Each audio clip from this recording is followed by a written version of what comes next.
Bonjour, nous nous retrouvons aujourd'hui sur ma chaîne d'information pour parler de la membrane cellulaire et des bons gras.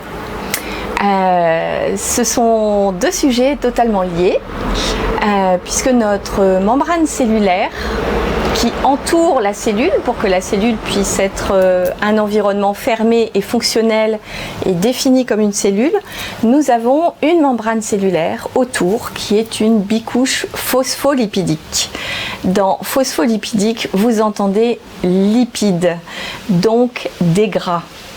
Et des fonctionnalités pour les fonctionnalités de la cellule et ses capacités d'adaptation, de fonctionnement vont aussi dépendre du type de gras que nous mettons dans cette bicouche phospholipidique.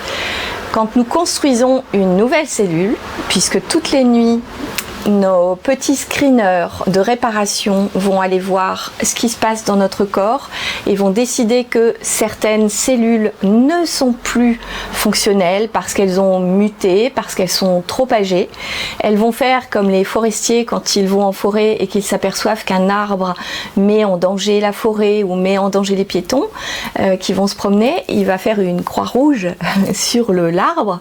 Et bien en fait, nos petits screeners, la nuit, ils vont faire une croix rouge sur la cellule, elle va être détruite par apoptose, on va recycler ce qui est recyclable et on va envoyer vers les urines du matin qui sont très acides tous les déchets de ce que le corps a besoin de détruire et ne peut pas réutiliser. À partir de ce que nous avons trié, nous allons reconstruire une nouvelle cellule pour remplacer celle qui était endommagée et qu'on a décidé de recycler. Et donc pour la construction de cette cellule, il faut bien sûr avoir un noyau avec de l'ADN dedans. Donc pour ça, on aura besoin de zinc, un minéral qui est nécessaire pour la fabrication de nouveaux matériels génétiques à l'intérieur du noyau. Et puis on va fermer cette cellule par une membrane bicouche phospholipidique qui va être construite avec des gras que nous apportons par notre alimentation. Alors quand je vous dis gras, bien sûr, même si nous sommes en surpoids et que nous avons de la graisse autour de la taille, ça ne fonctionne pas. Nous n'allons pas chercher ce gras-là pour le mettre autour d'une nouvelle cellule. Malheureusement, ce gras-là ne se déstocke pas comme ça.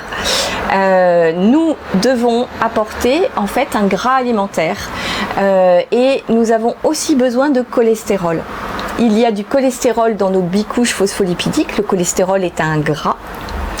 Et il y a aussi un certain nombre de différentes molécules de gras qui viennent se mettre autour, pour former cette membrane qui va être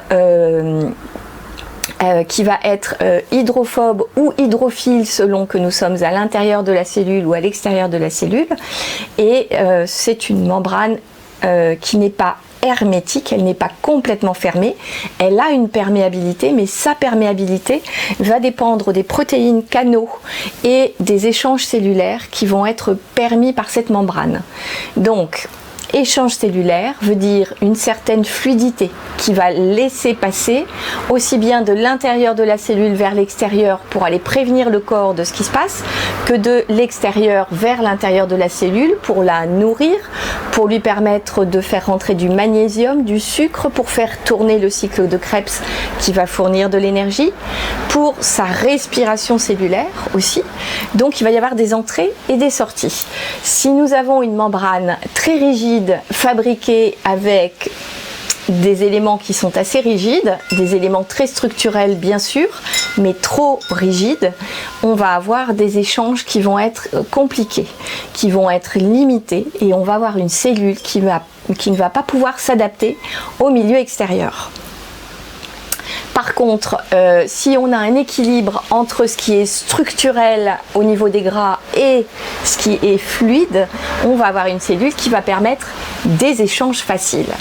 Alors, je vous laisse juste un petit moment avec une image que j'intègre dans la vidéo pour que vous vous rendez bien compte de tout ce que peut contenir une membrane cellulaire avec des protéines canaux qui traversent et puis surtout cette structure de gras en bicouche qui est tout autour et qui va maintenir en fait toutes ces protéines qui sont soit vers l'extérieur, soit vers l'intérieur, soit traversantes, de manière à permettre des échanges d'informations et des entrées et sorties de nutriments.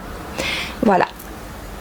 N'hésitez pas à faire pause si vous voulez voir cette image plus longtemps et la regardez bien en détail pour comprendre vraiment ce qui se passe.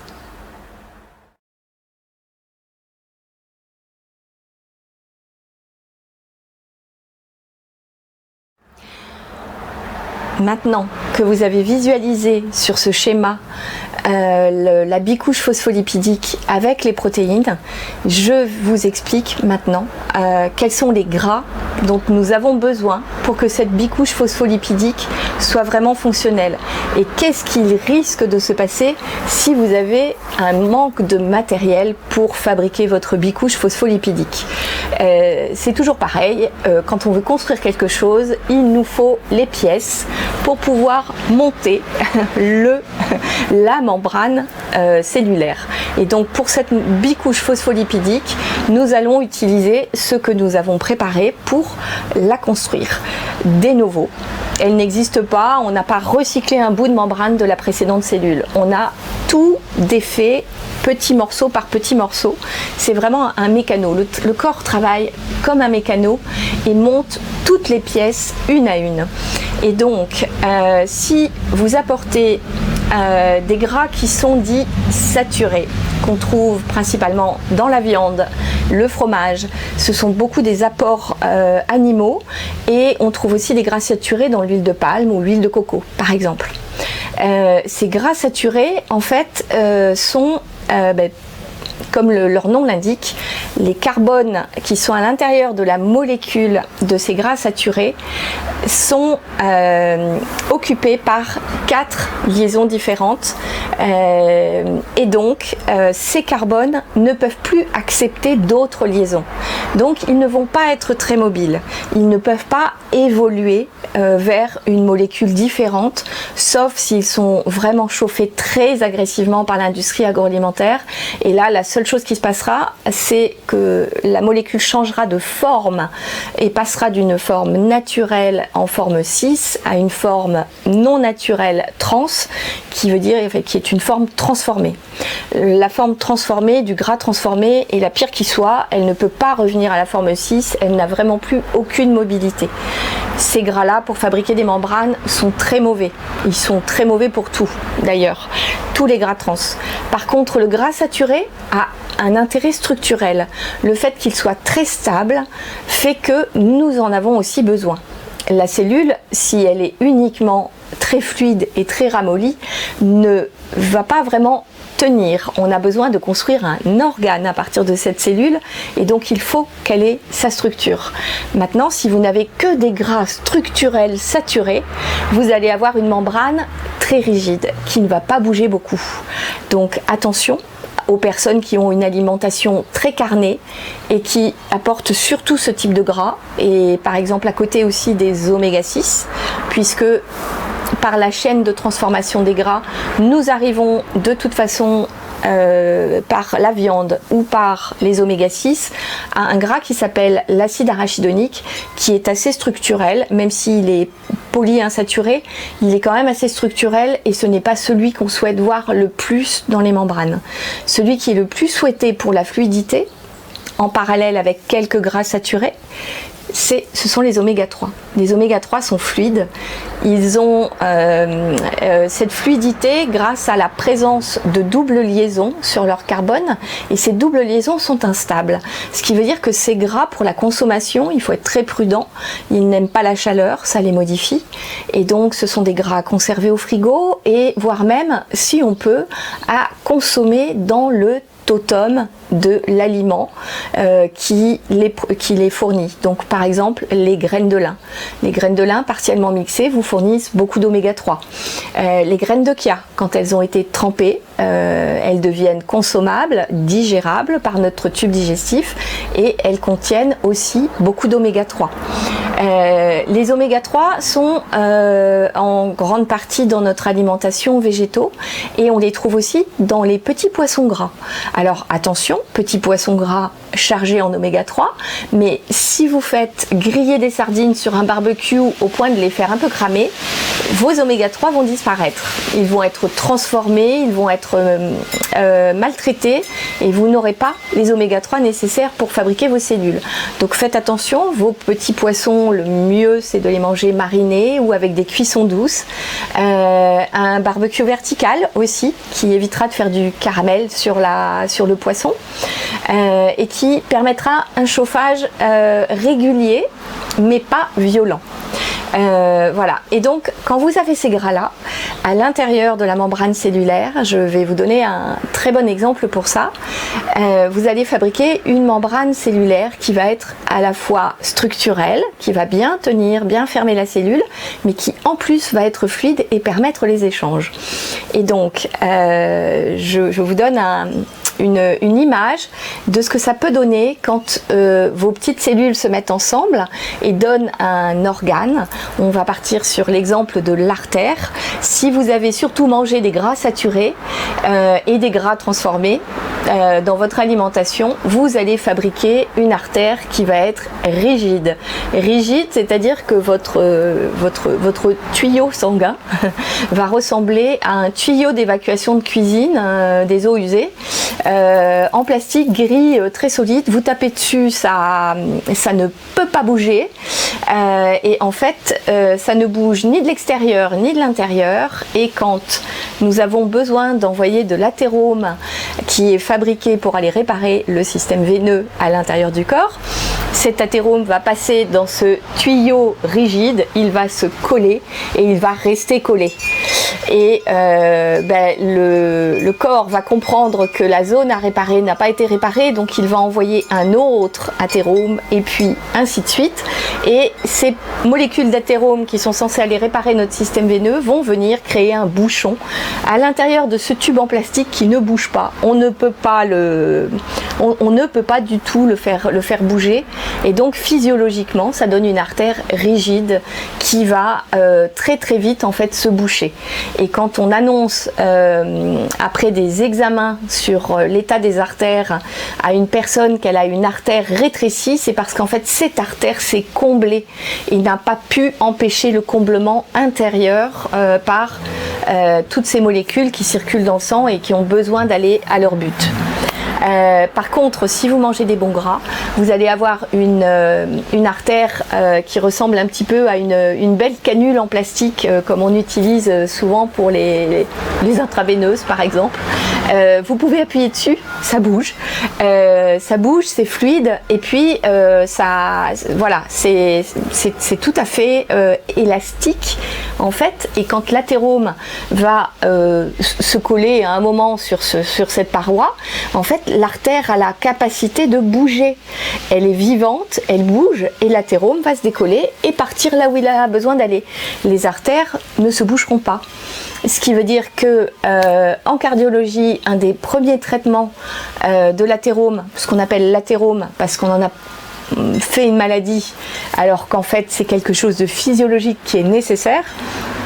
Mais quand on parle de la maladie de l'athérome, c'est que l'athérome vient boucher les artères. Mais en fait, quand vous avez des cellules qui ont des membranes cellulaires dans lesquelles on a réussi à mettre du cholestérol, un petit peu de gras saturé et des acides gras polyinsaturés tels que les oméga 3, vous allez avoir un organe qui va être adaptable, une artère qui va permettre de ne pas se faire de maladies cardiovasculaires quand en plus on prend de l'âge et que la tension étant moins forte, on a aussi un courant sanguin qui va être un peu moins fort pour entraîner les molécules qu'on a besoin de transporter. Donc voilà. L'autre chose aussi, c'est que faire attention quand on commence à vieillir un petit peu, c'est ce que j'ai commencé à vous dire, on fait de l'hypertension, mais tout dépend de hypertension. En fait, notre tension augmente pour permettre la circulation dans les veines qui sont un peu moins rapides parce que nous commençons à prendre un petit peu d'âge. Et donc cette hypertension va permettre de faire circuler le sang avec l'oxygénation, par exemple, vers le cerveau. Et donc on a besoin encore plus à cet âge de maintenir des bonnes artères en bon état avec des membranes cellulaires qui ont une bonne composition de gras.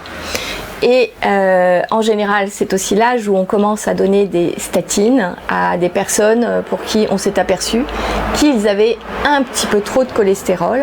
Or, le cholestérol dans la membrane cellulaire est nécessaire, et si on empêche la fabrication du cholestérol pour faire baisser le taux de cholestérol chez ces gens-là, on va avoir des membranes cellulaires qui vont s'appauvrir au niveau de leur qualité aussi. Donc attention, c'est un des premiers effets secondaires de la statine, c'est d'empêcher d'avoir du matériel valable comme du bon cholestérol, enfin en fait un cholestérol qui n'est pas oxydé, et les statines n'empêchent pas l'oxydation du cholestérol, elles empêchent la fabrication du cholestérol. Donc voilà. Donc faire attention, tout ceci conditionne en fait d'avoir une membrane cellulaire qui soit en bonne santé, en bon état, et donc à partir du moment où votre petite cellule, toute petite cellule, a une bonne membrane cellulaire, vous allez avoir des organes fonctionnels, adaptables, qui vont avoir des bons échanges, et ça va être valable pour votre cœur, votre cerveau, vos artères, et jusqu'au bout des membres. Le manque d'oméga 3, c'est aussi la maladie de Raynaud qui fait que notre système vasculaire au bout des membres n'est pas suffisamment bien équipé, et donc nos petites veines ne sont pas en bon état et sont trop rigides et ne laissent pas parvenir la circulation sur le bout, jusqu'au bout des doigts. Et donc voilà, une maladie de Raynaud qui arrive très jeune, ça veut déjà dire qu'il y a un manque d'oméga 3 chronique depuis très longtemps. Voilà. J'espère que je vous ai intéressé sur ce sujet qui est un petit peu scientifique, même si j'ai essayé de vous le vulgariser vraiment et de le mettre à portée de tout le monde. Et écoutez, je vous remercie de votre attention. Je vous souhaite de passer une belle fin de journée après cette vidéo. N'hésitez pas à liker ma chaîne, à vous abonner et à mettre des commentaires. Et puis s'il y a des sujets que vous voudriez voir traités, mettez-moi des suggestions aussi en commentaire. Voilà, je vous dis à bientôt sur ma chaîne d'information. Au revoir.